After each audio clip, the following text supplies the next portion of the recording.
Physicsarthi, Madhumita Mukherjee. I promise a better scoring in your physics. बेटा viscosity का second question मैं लेके आ रही हूँ। ये 2014 का क्वेश्चन है, ठीक है। 2014 का ये क्वेश्चन है। मैं क्वेश्चन पहले लिख लेती हूँ, फिर इसमें थोड़े से एक्सप्लेनेशन चाहिए, वो मैं करके दूंगी।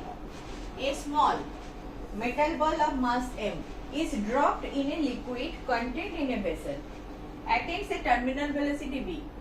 If the metal ball of same material, if a metal ball of same material but of mass 8m is dropped in the same liquid, then the terminal velocity is. आपका ऑप्शन जो है, A option is v, B option is 2v, C option is 4v, D option is 8v। ये question करने से मुझे आपको इतना बताना पड़ेगा कि टर्मिनल वेलोसिटी क्या होता है, ठीक है। नाउ सी, अब मैं 2-4 लाइन बोलूंगी, थोड़ा सा ज्यादा लगे तो आप फास्ट फॉरवर्ड कर देना। ये लिक्विड बॉल, ये सब जो सारी चीज है, आप जानते हो, आर्किमिडीज में पढ़ चुके हो। एक आप थ्रस्ट आता है, बॉयंसी होता है, वो सब जानते हो। जब एक बॉल एक लिक्विड में चला जाता है, इसका वेट कम हो जाता है बिकॉज ऑफ अप थ्रस्ट। आप जानते हो कितना कम हो जाता है, आप जानते हो कितना कम होता है। बोलने का बहुत मन करता है। ये वाला एक भरी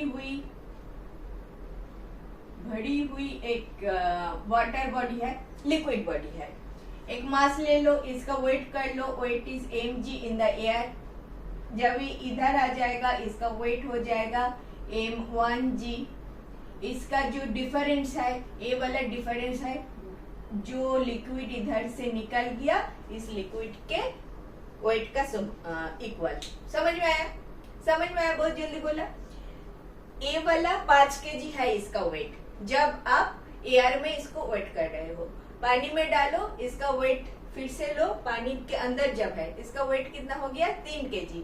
कितना कम हो गया? 2 kg। ये 2 kg का वेट कहाँ गया? जो लिक्विड निकल गया, वो लिक्विड का वेट है 2 kg। Clear?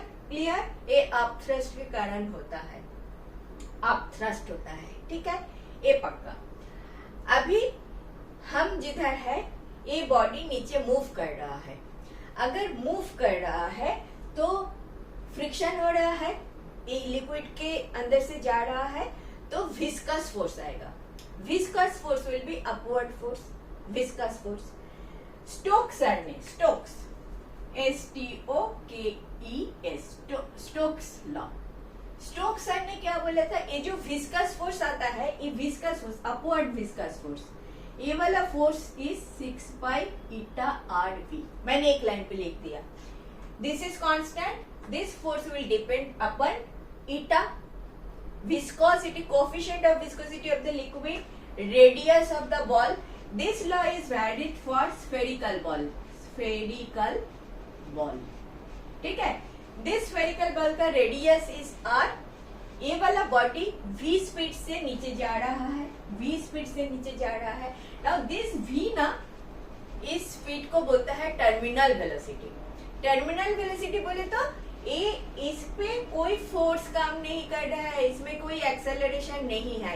At this stage upward जितना फोर्स है, एट डाउनवर्ड जितना फोर्स है, इक्वल हो चुके हैं।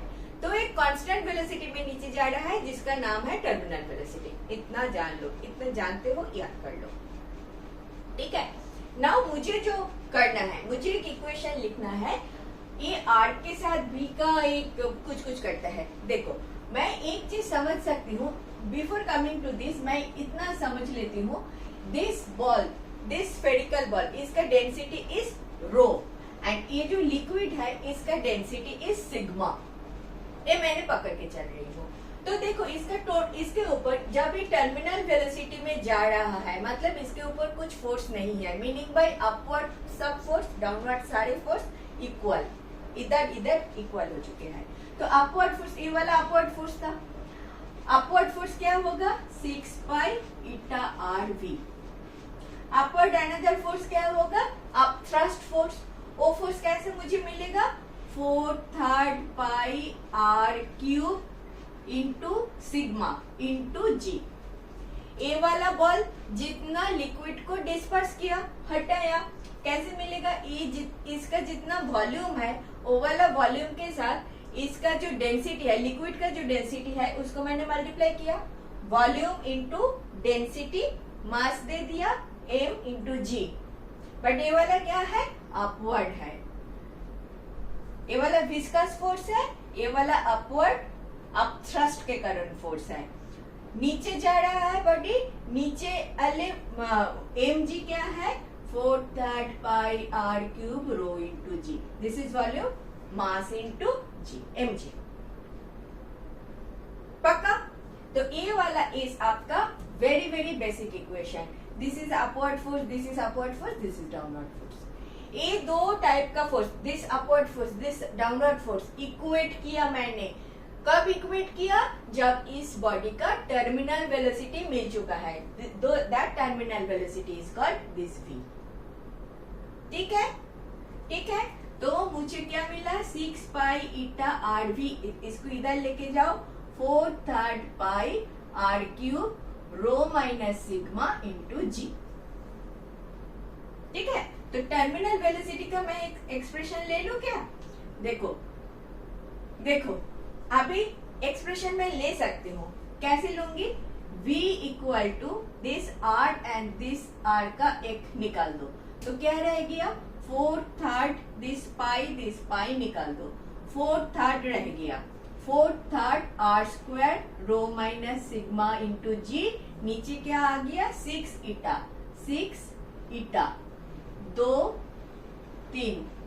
ठीक है, तो 2r square rho minus sigma into g divided by 9 ईटा।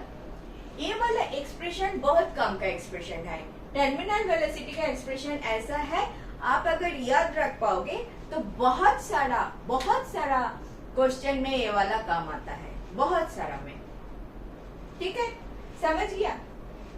तो मुझे मेरा क्वेश्चन क्या है? v से रिलेटेड है। Sir then the terminal velocity, मेरा बॉल चेंज हो गया। बॉल छोटा था, m मास का था, उस सेम मटेरियल का 8 m का बॉल हो गया, तो डेफिनेटली रेडियस चेंज हो गया। मेरे तो रेडियस के साथ रिलेशन है। देखो 2 रो सिग्मा जी ईटा 9 सारे के सारे कांस्टेंट है, तो इधर से तो मैं लिख ही सकती हूँ v is proportional to r square. Correct? v1 by v2 equal to r1 square by r2 square.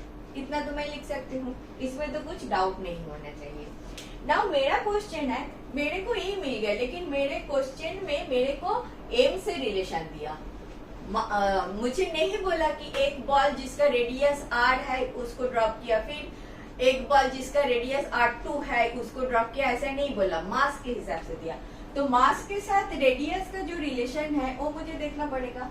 मास के साथ क्या रिलेशन है रेडियस का? करेक्ट, ये वाला तुम्हारा फर्स्ट इक्वेशन मान के चलो। सेकेंड इक्वेशन, मास के साथ रेडियस का क्या रिलेशन होता है? m equal to 4/3 pi r cube rho. This is mass, volume into density. So m1 by, तो m is proportional to r cube. m1 by m2 equal to r1 cube by r2 cube. ठीक लिख रही हूँ? कोई doubt है? तुम्हारा m1 क्या है? m है, m2 क्या है? 8m है, equal to r1 cube by r2 cube. कोई डाउट है? इसको 1/8 हो गया, 1/8 equal to r1 cube by r2 cube. 1/8 को तुम क्या लिख सकते हो? इक्वल टू 1/2 क्यूब लिख सकते हो, तो इधर से अभी मुझे थोड़ा और लाइन रब करना पड़ेगा क्योंकि जगह नहीं है। तुम अगर लिख लिया इतना सा तो अच्छी बात है। ओके, ठीक है, अभी इतना हो गया, तो मुझे इधर से क्या मिलेगा? दोनों साइड क्यूब रूट कर लो, r1 by r2 equal to half मिल गया। r1 by r2 equal to 1/2 मिल गया। मुझे v से रिलेशन करना है। r1 by r2 equal to half मिल गया क्योंकि m का इंफॉर्मेशन दे दिया था मेरे को। तो तो R1 by R2 अगर हाफ है तो V1 by V2 क्या होना चाहिए? Therefore V1 by V2 होगा R1 by R2 का होल स्क्वायर हाफ का whole square, that is 1/4, meaning by V2 is 4, therefore V2 equal to 4V1. V1 is the V, terminal velocity V था तो 4V. जल्दी बोला तो rewind करके फिर से देख लो. तुमको इधर क्या जानना था? टर्मिनल वेलोसिटी किसको बोलते हैं? टर्मिनल वेलोसिटी का एक्सप्रेशन के लिए आपको स्टोक्स लॉ जानना जरूरी था. नॉट ओनली जरूरी था, उसका एक्सप्रेशन जानना जरूरी है. 6 पाई ईटा RV, ये वाला जो चीज है 6 पाई ईटा RV, इसका डेरिवेशन आपके सिलेबस पे नहीं है, ये आपको याद रखना है. स्टोक्स लॉ का viscous force is 6 pi eta RV when V is the terminal velocity. Terminal velocity क्या है? Which is a constant velocity. जब upward force and downward force same हो जाता है and the body is moving without any acceleration, that is called terminal velocity.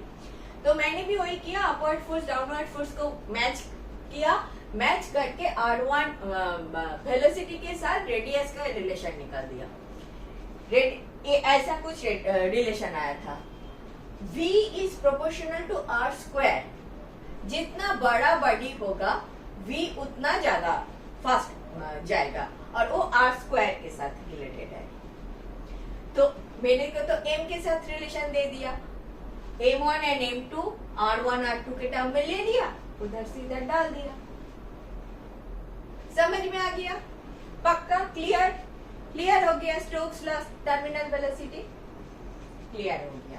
चलो next देखते हैं. Thank you for watching. Last 20 years of questions I have explained like this. If benefited, do watch.